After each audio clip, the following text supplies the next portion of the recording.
સુરતમાં oxygen cylinder વચ્ચે દારૂની હેરાફેરી. ઈચ્છાપુર પોલીસે 16.60 લાખના જથ્થા સાથે એક આરોપીની ધરપકડ કરી. એક મહિલા સહિત 2 લોકો ફરાર. સુરતમાં ઓક્સિજન સિલિન્ડરની આડમાં દારૂની હેરાફેરી કરવામાં આવતી હોવાની ચોંકાવનારી ઘટના સામે આવી છે. ત્યારે ઈચ્છાપુર પોલીસ 16.60 લાખના મુદ્દામાલ સાથે એક આરોપીની ધરપકડ કરી છે, જ્યારે એક મહિલા સહિત 2 લોકો હજુ ફરાર છે. સુરત શહેરના ઈચ્છાપુર ગામે ઠક્કર પેટ્રોલ પંપ પાસે આવેલા રેલવે ફાટક પાસે એક શંકાસ્પદ ટેમ્પો ઊભો હોવાની બાતમી મળી હતી.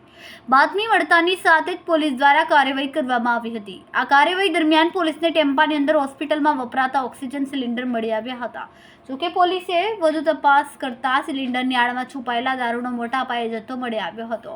ટેમ્પાની તપાસ દરમિયાન 1512 બોટલ ભારતીય બનાવટની અંગ્રેજી દારૂ અને બિયરના ટીન મળી આવ્યા હતા, જેની કિંમત રૂપિયા 1,55,232 હતી. આ સાથે આઈસર ટેમ્પો અને મોબાઈલ મળીને કુલ 16,60,232 રૂપિયાનો મુદ્દામાલ જપ્ત કર્યો. જોકે પોલીસે જ્ઞાનેશ્વર ઉર્ફ દિનેશ મધુકરભાઈ પાટીલને ઝડપી પાડ્યો, જ્યારે એક અજાણી મહિલા અને પંકજ ઉર્ફ અશોક સામેલ છે. તે બંને હજુ ફરાર છે.